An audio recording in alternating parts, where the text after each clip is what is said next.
This is a 2000 Mercedes-Benz E55 AMG, and it's one of my favorite sedans ever. The W210 E55, that's what the cool kids call it, was just special with big V8 power and subtle understated design. I owned one of these more than 10 years ago and I still regret selling it. And today I'm going to review this E55 and show you why I love it so much, and also all of its quirks and features. Before I get started, big news, this E55 AMG is currently for sale, and it's being auctioned live on Cars and Bids. This E55 is finished in a rare color, white, with a cool interior, which I'll show you, and it has just over 55,000 miles and mostly California ownership its entire life. And it's offered on Cars and Bids with no reserve. So once you finish watching this video, click the link in the description below to visit the live auction for this E55 AMG, where you can bid on it and buy it only on Cars and Bids. All right, time for the quirks and features of the W210 E55 AMG. So let's get to it, starting with an overview. W210, that was the Mercedes-Benz internal model code for this version of the E-Class, which was sold from 1996 through 2002. Now, this car replaced the W124, which was a very famous, tremendously successful Mercedes E-Class that had been offered since 1986, a 10-year, massively popular production run, and so this car had big shoes to fill when it came out in 96. Now, the high-performance E55 AMG model, this car, debuted for the 1999 model year. Now, Mercedes had done a high-performance E-Class on the previous generation model. It was called the 500E, and it was built in conjunction with Porsche, but it wasn't quite the car that this was. That was basically a Mercedes-Benz with a larger Mercedes-Benz engine. This E55 represented an early real collaboration between Mercedes and AMG. Prior to this car, AMG had existed primarily as a Mercedes-Benz tuner, mostly modifying Mercedes-Benz models after they had already been built. The two companies had started to work a lot more closely together throughout the 1990s, and that resulted in some true Mercedes-AMG partnership collaboration cars. Here in North America, the first one of those was the C36 AMG, which came out for the 1996 model year, and then there was this, the second one, the E55, which debuted for 1999. Of course, around this time, Mercedes-Benz bought the majority of AMG and kind of pulled them into the Mercedes ecosystem where they remain today. And this car was one of the early results of that collaborative partnership, which has grown considerably since then. So let's talk performance. Under the hood of this relatively subtle, restrained, mid-sized German luxury sedan, you had a V8, and a big one, 5.4-liter naturally aspirated with 350 horsepower and 390 pound-feet of torque. Huge numbers in 1999, and the 0 to 60 time in the high 4, low 5 second range is still pretty respectable today. It was also a big increase over the previous high-performance E-Class, the 500E that I mentioned before. That car had only 315 horsepower. This thing at 350, it was a big number. Now, the next generation E55 AMG, which came out in 2003, it used a supercharged version of this engine to make 469 horsepower, a massive number, and those cars are awesome and tremendously fast. But this, with its relatively unstressed, naturally aspirated V8, I always felt it was a great combination of power, torque, and reliability, because this engine just goes and gives you more and more power. I'll get to that had more in the driving portion. Now, also worth pointing out, this E55 was rear-wheel drive and had a 5-speed automatic transmission, which was kind of a big deal at the time. A lot of stuff still had a 4-speed, but not this. Now, slotting below this car in the E-Class lineup was the E430, which also used a V8, but it was a 4.3-liter V8 with only about 275 horsepower. This was a massive improvement over that regular model. But this car had more benefits over a standard E-Class than just a bigger engine with more power, although styling upgrades were not necessarily part of those changes because this car is pretty subtle. The monoblock wheels were the biggest change from a standard E-Class. That was only on the AMG model, and it certainly set this car apart in terms of looks, but otherwise, there wasn't really all that much different on the outside of this car. Like I said before, subtle and understated. It had the power,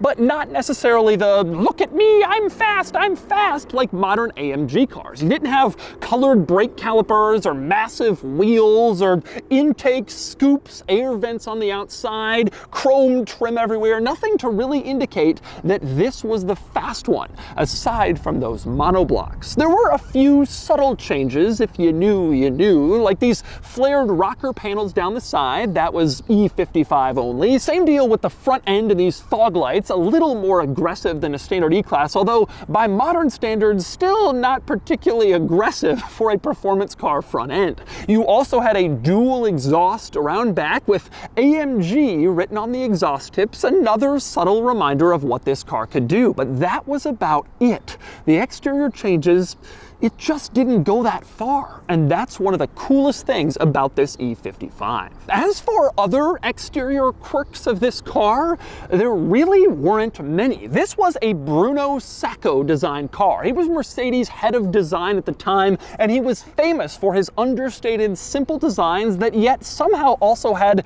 big presence, like the W140 S-Class, one of my all-time favorite Mercedes-Benz models, and also this and a few others. Probably the most controversial design element was the headlights. These big round ovals on the front didn't really fit with the relatively boxy look of the rest of this car, and they were a little bit controversial, although this car became so popular and so common that most people just sort of normalized those headlights and kind of forgot about it. The other interesting exterior quirk is the mono wiper, one big windshield wiper for the entire windshield, just like the previous W124 E-Class had. It goes across the whole thing. No second wiper is needed when you engineer it like this. That's what they would tell you at Mercedes-Benz. But anyway, next we climb inside the W210 E55, and just getting inside is something notable. The feel of the door handle, the solidity of the door. Just take a listen to the whole experience.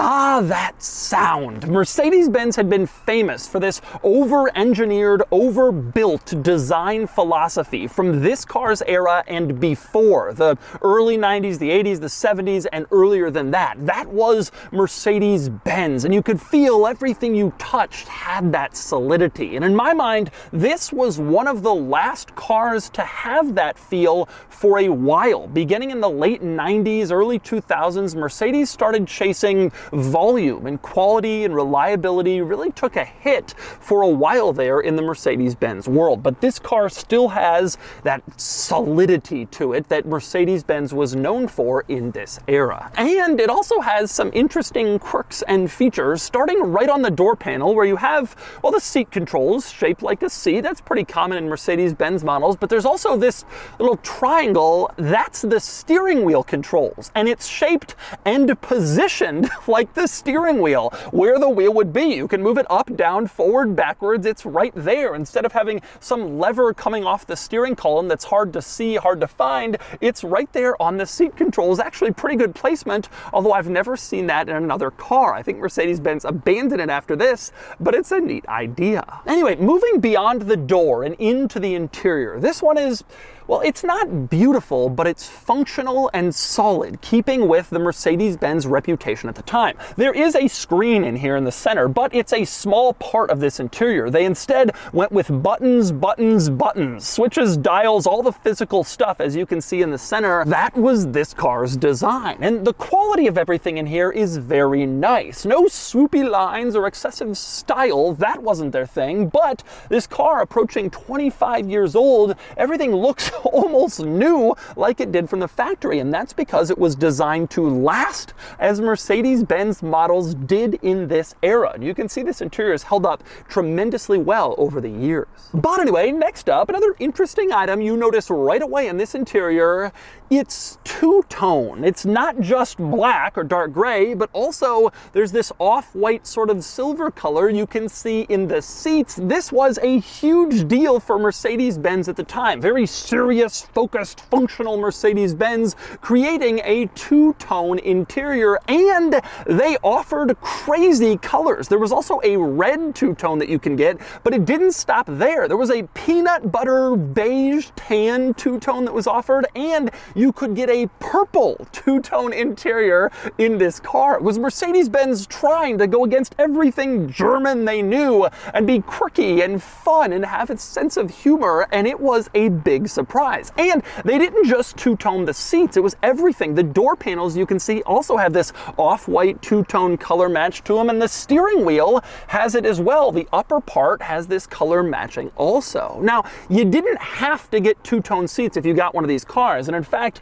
the E55 that I owned years ago had just boring black interior, but the two-tone is cool. I've always felt it looks better, and of course this kind of whitish color fits with the white exterior of this particular E55. But anyway, next up, when you have this many buttons and switches, you know some of them are going to be weird, and that is certainly the case here. For example, the climate controls, you have this button with a white arrow, and then it's going through something, and then there's a black arrow. This is the air filter. I guess the white arrow symbolizes dirty air, goes through the filter, and becomes clean air on the other side. An interesting choice of button. Another interesting control in here is in the center console, next to the gear lever, there's a switch marked W and S, and you can choose between W and S. This adjusts the performance of the transmission, and you have only two options. W stands for winter, or perhaps wet, and S stands for sport. So you're only driving in winter or in sport. In the E55 world, those are the only two conditions that exist. Here's another bizarre control, the power windows. You can lock them out so the rear passengers can't control them, pretty standard, and there are two options. There's on, as you can see with this switch, a little white dot, or flip the switch, and then there's children. As you can see with a little child. Instead of on or off, you can choose between on or child. And how about this bizarre stalk coming off the steering column? At the end of it, there's an image of, well, what exactly is that? It's not at all intuitive. Turns out it's a microphone to activate an early voice control system that this car had. You'd pull that stalk towards you, and then the microphone was listening, and you could tell it something, and of course it wouldn't understand you, and then you'd get frustrated and just do it with the buttons. But that was how you operated the microphone in this car, this bizarre steering column stalk.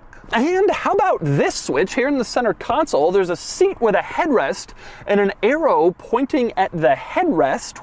What exactly is that? Well, you push it and it drops the rear headrest down, which is actually a pretty good idea. If you didn't have rear passengers, you could drop those headrests so that you could see better out your rear window, and you didn't have to go back there and manually drop them yourself. A neat concept. Next to that rear seat headrest button, you have this, which of course is your headlight washers. You would press that, and then water would squirt on your headlights to clean them in case they got dirty. You didn't have to get out and do it yourself. Do they still work? Let's find out.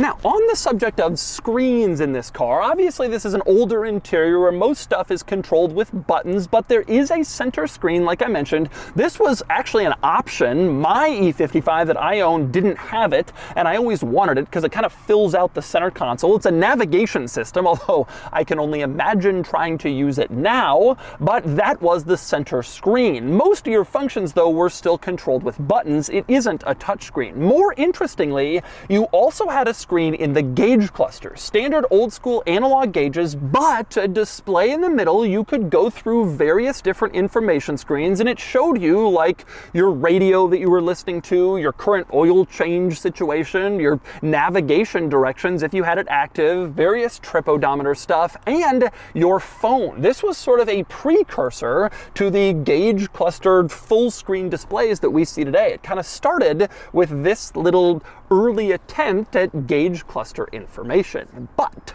let's go back to that phone for a second. Yes, this car has a phone. It's built into the center console. You lift the lid and there it is, a Mercedes-Benz branded cellular phone that was in the car and hooked into all of the equipment in here so you could talk on the phone while you drive. It was a big deal back in 2000. There was even a phone dial pad worked into the center navigation screen so you could make calls from your car. It was such a novel concept. Now, obviously, this phone network, Mercedes-Benz StarTAC, it's no longer supported, and so this phone no longer works. But you do get an idea of what it would have been like to be an important business person back in 2000. I'm calling you from the car, you would say. Now, good news, that center console isn't just taken up by the unusable phone. There's a second center console latch, as you can see, a larger one. You lift that and then pull up the lid, and you do have extra center console storage in here, like you would want for, well, storing things. By the way, worth pointing out that that center console, if you look a little closer, it has climate vents. This is a cooled center console, so if you wanted to put your sandwich in there for lunch and then drive to your destination, it would stay nice and cool on the way. A pretty nice feature, especially for 2000. But anyway, next we move into the back seat of the W210 E55, where the first thing you notice is, once again, that door solidity. Take a listen.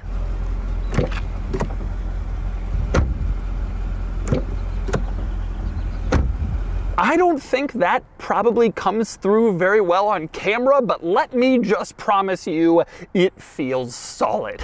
Anyway, you get in here and you notice once again the two-tone interior, the full seat, the headrest, again the door panel, it's all two-tone in the back of this car, which I think adds to the charm a little bit.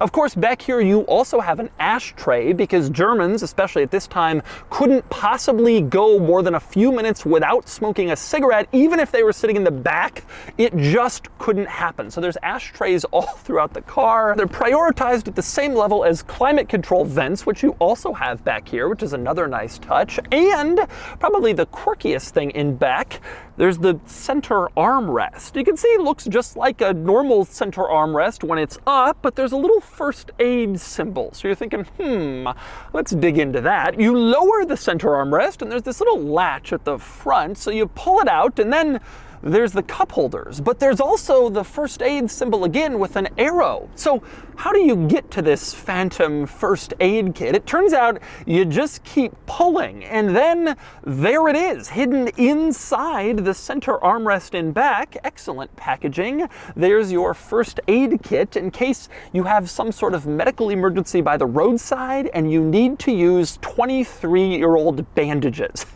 It's in there. One other interesting item worth pointing out back here, the rear sunshade, which unfortunately is controlled up front. This little switch in the center console, you press that and it opens the rear sunshade and then, well, you're shaded from the sun sitting in back. It's a cool feature, but it's disappointing that you can't actually control it from the back since those are the people who would most like to use it. Of course, later luxury cars with rear sunshades do offer rear controls, but not this one. You'll just have to ask the front seat people nicely. And next up, we move on to the cargo area, or the trunk, as we call it here in America. To get back here, there's a button on the key fob you can push, or if the doors are unlocked, you just push this button in the back, and then the trunk opens right up, and it reveals, well, nothing particularly interesting, actually. Just a space where you can store cargo. Fairly standard trunk. It is worth noting that this trunk is bigger than you might expect, in part due to the design of this car. The sort of boxy lines lend itself to a fairly large trunk in all dimensions. There's no like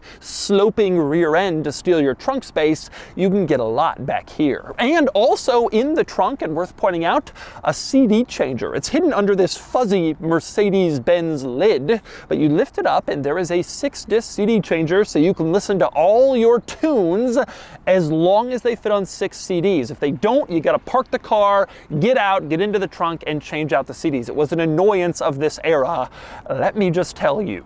All right, driving the W210 E55. I owned mine for about a year, and I sold it because at the time there was a law where I was living in Georgia that you could buy cars and not pay sales tax on them if you was a private sale. You were just buying from their individual. So I just bought cars left and right and left and right, and I never really paid much thought to them. I would have them for 6 months, 8 months at a time, sell, buy something new. But this one car that I wish I hadn't sold, you know, I didn't really realize how special it was, and now I do. So let's talk E55. What is it that I like so much about this car? It's 3 major things. Number one, it's reliable. A lot of European luxury cars from this era were simply not. They were challenging to own. This was true of all the Audis. I mean, the B5 S4 is a known disaster. That Audi turbo 5-cylinder that I had in my RS2 was fine, but Audis from that era were not great. Of course, we all know about BMW and its issues in the late 90s and early 2000s. They made some amazing cars with some fatal flaws. This car wasn't like that. It was still in the overbuilt era for Mercedes-Benz. I owned my E55 for a year, and not only did it never have any issues, it never seemed like it was gonna. It always just seemed like it could handle anything that you maybe wanted to do. This car could just do. Which leads us to the number 2 thing I love about this car. It's comfortable. I was just in an argument with Kenan, actually, via text while I was filming this car about the M5. You know, he owns an E39 M5, which was the darling of this era. And that is a better overall car than this E55. But what it isn't is a more comfortable cruiser. Like, that is a car that's more engaging, of course, manual transmission, but it's also harsher suspension. It doesn't have as much just floaty, relaxed capability. And that's the thing that this car did so beautifully when it was mated to the number 3 thing I love, this powertrain. This powertrain and this transmission work so wonderfully together. And the thing I really love about this car is being able to floor it when you're already going fast and feeling that surge of acceleration. Turbocharged cars need more help. They need more time to get the power to where you want to go. If you're already going 50, 60 miles an hour and you floor it, turbo cars take a second.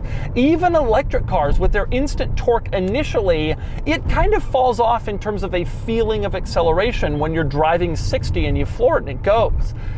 But this car has this big torquey V8 and it's always available, and you put your foot down, and it just moves, and it never seems to run out of movement. This is the official car of the light ahead of you just turned yellow and you still want to make it. And I think what happens is people buy these cars and they're disappointed with them because they're not E39 M5s. This is not the athletic driver's car that is. But what it is a big power cruiser. You want to drive between LA and Vegas late at night at 100 miles an hour. You get in this thing, you sit on that accelerator, and it does it. This was made for cruising the Autobahn in sheer relaxed comfort, like no other car could do at the time. Not even Bentley, Rolls-Royce. Those cars were all questionable build quality. They had fallen out of favor. This was the car to do that in, and it was just amazing at it. In my mind, that's this car's great strength, just high-speed, relaxed cruising. And I think this is one of the perfect highway cruisers. Again, not the most tossable, not the most sporty performance, but just plain good and trustable And I love how understated it is too. No one really knows you're in anything other than a used Mercedes-Benz, except, you know, when you drive the car, there's this feeling. By the way, I also mentioned earlier that there were upgrades beyond the powertrain, and I said, well, it didn't include the styling. I didn't mention what it did include, which is sportier suspension, quicker steering, and bigger brakes, the usual stuff that these performance cars have. In addition to big power, it had all of those things to help make it, you know, more enjoyable and more exciting as well. The engine, though, really was the big thing, since sporty suspension wasn't this car's big play. And I still think this is one of the great cars from this era if you just want something cool to drive around in. Not to toss around, not to take on twisty roads, but just to like go on big trips. This car is so cool. And if they made this with adaptive cruise control, I would own one today. And so that's the E55 AMG, the W210 E55, one of my all-time favorite AMG cars. Frankly, one of my all-time favorite sedans. I love this car, and you can buy it on Cars and Bids. And maybe I should. Anyway, now it's time to give this E55 a DOUGSCORE. And the DOUGSCORE is here, 56 out of 100, which places the E55 AMG here against other similar performance cars from this era. You might be surprised to see the E55 score so highly. It beats out the E46 M3, but the E55 score is very different from the other cars on here. It has the highest daily score of any of these cars, but a much lower weekend score, and that makes sense. The E55 was fun, but it was also comfortable speed, a relaxed Autobahn cruiser, not the performance car that the E39 M5 was. As I explained to Kenan, who angrily insisted the E39 M5 is better in every way, the E39 M5 is the car you buy when you can only have one car that does it all. The W210 E55 is the car you buy when you already have a Porsche for the weekends.